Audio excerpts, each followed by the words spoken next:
Lebih saja Pak. Bisa saja. Kita mainkan aja.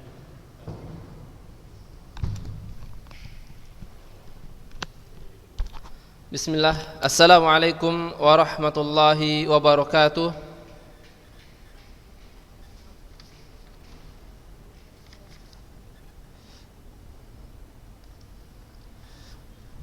Kaifa halukum?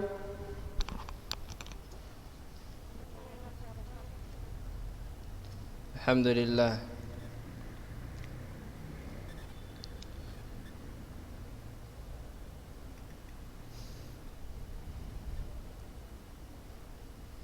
Alhamdulillah wassalatu wassalamu ala Rasulillah.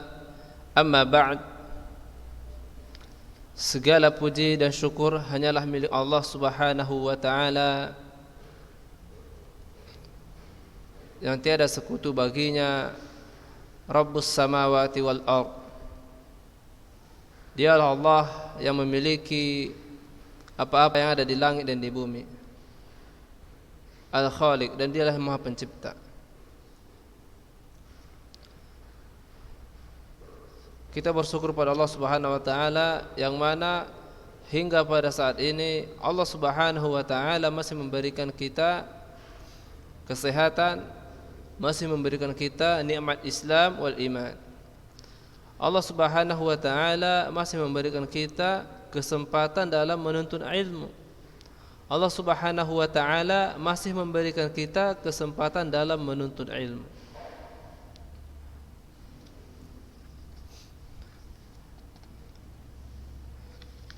Semoga salawat dan salam, kita sampaikan salawat dan salam kepada Nabi Allah Muhammad sallallahu alaihi wasallam beserta keluarganya, para sahabatnya, dan orang-orang yang mengikutinya hingga hari kiamat. Amin ya rabbal alamin. Anak-anak ustaz yang ustaz sayang karena Allah Subhanahu wa taala,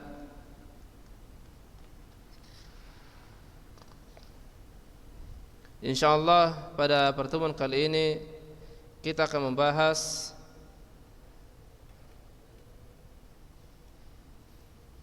bab ke-10 dari kitab yang kita pegang, yaitu adab dan akhlak penuntut ilmu yang dikarang oleh Ustaz Yazid bin Abdul Qadir Jawas hafizahullah taala. Tayyib ya abnai talab, a'azzani Allahu wa iyyakum.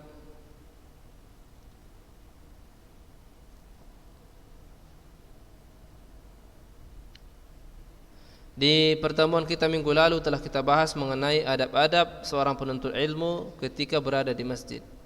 Adab-adab seorang penuntut ilmu ketika berada di masjid. Siapa yang bisa mengulangi kepada kita adab-adab ketika berada di masjid?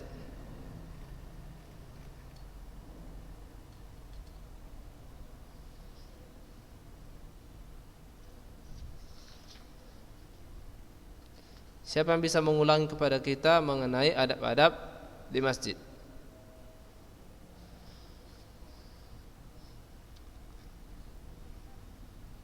Tafadhol. Tafadhol Ananda.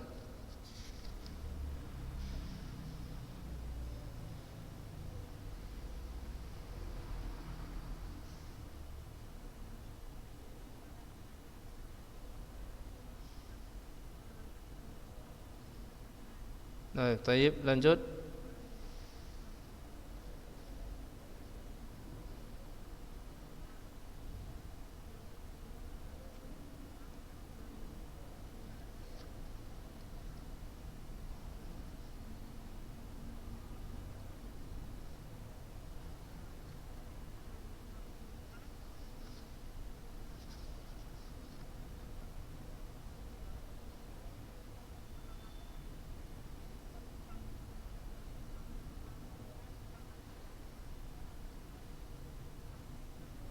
Mumtaz.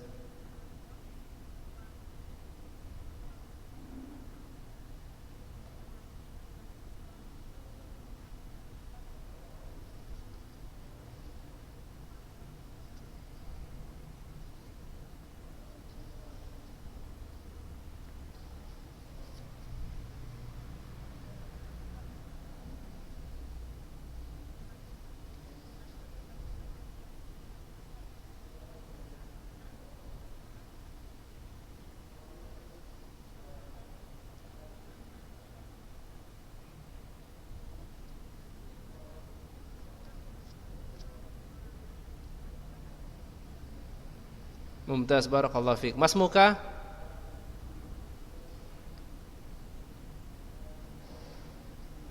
Man? Baik, Mas Muka? Raka Rafif, mumtaz, barakallahu fiik ya. Baik, barakallah ya Raka Rafif. Baik ya anak-anak Ustaz, seperti yang pernah Ustaz sampaikan juga kepada antum, ketika belajar hendaklah kita memiliki buku, pena dan catatan. Buku paket yang kita pelajari, kemudian pena untuk menulis dan buku tulisnya. Ketika kita mendapatkan hal-hal penting, maka segera dicatat, jangan sampai terlupakan, maka segera dicatat. Dan Ustaz harap ya anak-anak Ustaz sekalian,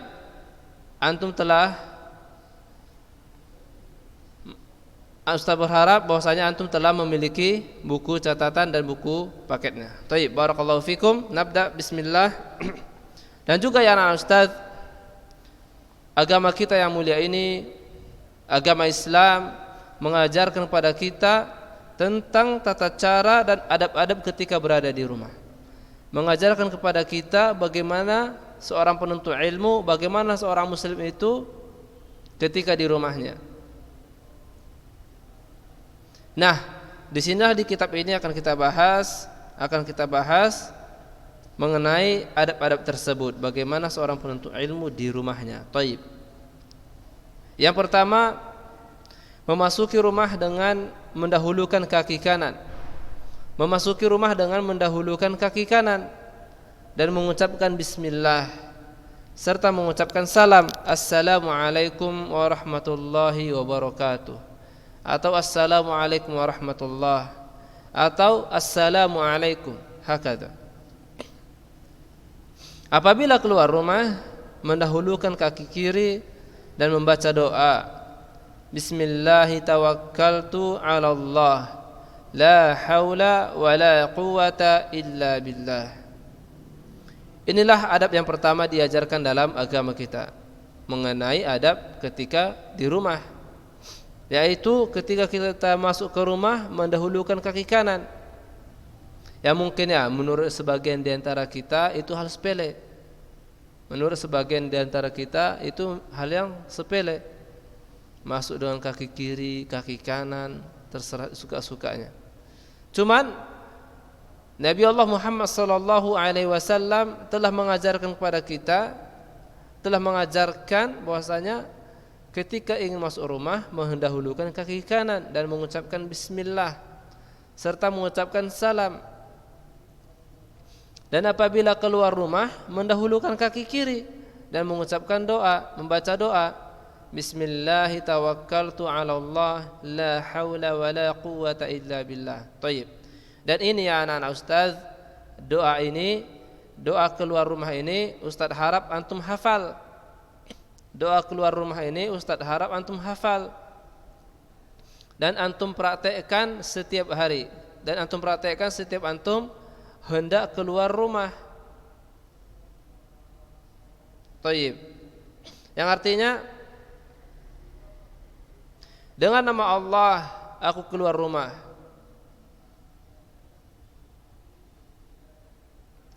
Aku bertawakal kepada Allah Subhanahu wa taala. Tidak ada daya dan upaya kecuali dengan pertolongan Allah.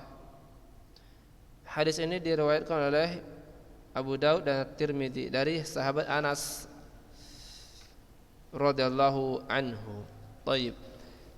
Ini yang pertama, yaitu ketika masuk mendahulukan kaki kanan, ketika keluar mendahulukan kaki kiri. Baik. Yang kedua, menyampaikan ilmu yang bermanfaat kepada keluarga. Menyampaikan ilmu yang bermanfaat kepada keluarga. Ini yang kedua. Contohnya apa-apa saja ilmu yang bermanfaat. Contohnya mengajarkan perbuatan baik, mengajarkan tata cara wudhu bagaimana itu tayammum, bagaimana itu mandi junub, bagaimana itu salat, bagaimana itu akhlak yang baik, bagaimana itu cara membaca Al-Quran yang benar. Ini kita ajarkan di rumah, kita sampaikan pada adik-adik kita. Setidaknya itu bisa antum amalkan pada diri antum sendiri. Bisa diamalkan pada diri sendiri.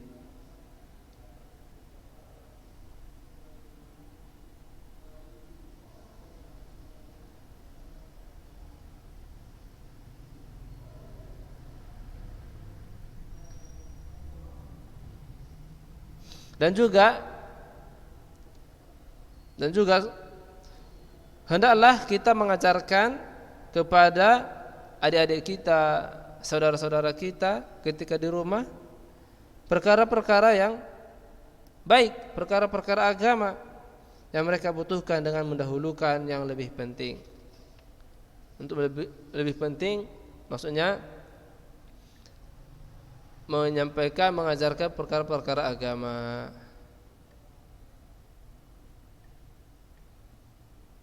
Taib, itu yang kedua, menyampaikan ilmu yang bermanfaat. Menyampaikan ilmu yang bermanfaat, itu yang kedua.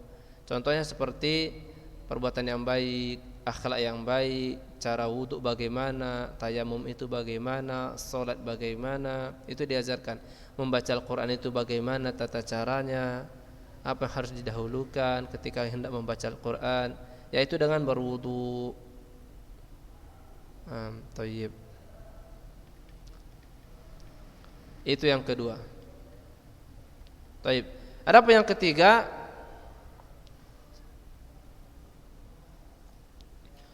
berupaya mengajarkan anak-anak kecil dalam bentuk perbuatan dan perkataan. Berupaya mengajarkan anak-anak kecil dalam bentuk perbuatan dan perkataan. Maksudnya ialah kita menjaga perbuatan kita di hadapan mereka dan menjaga perkataan kita. Kenapa? Karena ya anak-anak ustaz, perkataan yang buruk itu cepat dicerna oleh orang. Begitu juga dengan perbuatan. Jadi hendaklah sebagai penuntut ilmu kita selalu menjaga lisan kita dan kita selalu menjaga perbuatan kita kepada yang lebih baik.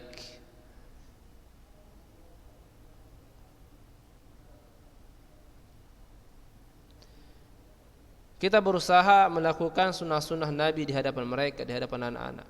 Karena anak-anak itu dia lebih mudah mencontoh perbuatan daripada perkataan. Anak-anak lebih mudah mencontoh perbuatan daripada perkataan. Maka hendaklah ya anak-anak ustaz, bagi antum yang mempunyai adik di rumah, bagi anak-anak ustaz yang memiliki adik di rumah, hendaklah berusahalah untuk memberikan contoh yang baik, untuk memberikan perbuatan yang baik kepada adik-adiknya. Jangan suka marah-marah. Enggak boleh main pukul-pukul pada adik, enggak boleh. Ajarkan pada mereka akhlak-akhlak yang baik. Ajarkan kepada mereka perbuatan yang baik. Ketika adik-adiknya berbuat kesalahan, jangan langsung dimarahi. Jangan langsung dimarahi. Sampaikan. Baik. Karena ya anak-anak ustaz, dengan kita mengajarkan kepada mereka bentuk-bentuk perbuatan yang baik dan perkataan yang baik,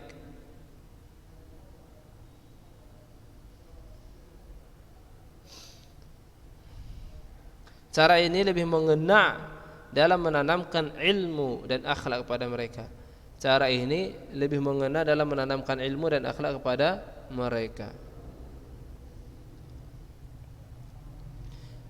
Malik bin Huwairits radhiyallahu anhu mengatakan, perhatikan, Malik bin Al-Huwairits radhiyallahu anhu mengatakan, kami mendatangi Nabi sallallahu alaihi wasallam.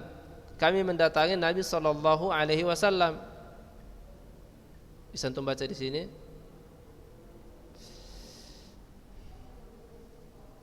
Bersama sekelompok orang dari kaumku. Dalam lafaz lain, dalam umur masih muda dan sebaya. Mereka mendatangi Rasulullah sallallahu alaihi wasallam. Kami tinggal di tempat beliau selama 20 hari. Malik bin Al-Huwairits bersama teman sebayanya yang masih muda tinggal di tempat Rasulullah sallallahu alaihi wasallam, tinggal bersama Rasulullah sallallahu alaihi wasallam selama 20 hari. Selama 20 hari. Beliau mengatakan beliau sangat lembut dan penyayang. Bahwasanya Rasulullah itu sangat lembut dan penyayang. Ketika beliau melihat bahwa kami merasa rindu dengan keluarga kami, beliau pun bertanya tentang keluarga yang kami tinggalkan. Kami pun mengabarkannya. Kemudian beliau bersabda, kembalilah kalian kepada keluarga kalian, tinggallah bersama mereka, ajarilah mereka perintahkan dan melaksanakan solat sebagaimana aku solat. Ajari mereka dan perintahkan mereka solat. Hakata, perintahkan solat. Apabila waktu solat telah tiba, hendaklah seseorang dari kalian mengumandangkan azan dan orang yang paling tua menjadi imam. Hadis ini diriwayatkan oleh Imam Al-Bukhari. Taib, ya anak ustaz, berlemah lembut di rumah. Kemudian ketika azan solat, ketika waktu solat telah tiba, azan. Untuk sekarang sudah ada masjid, datangi masjid. Ketika azan berkumandang, datangi masjid dengan tenang. Datangi masjid dengan tenang. Kemudian di masjid berlaku dengan tenang, dengan baik, dengan sopan. Hakata. Dan juga ya anak-anak ustaz,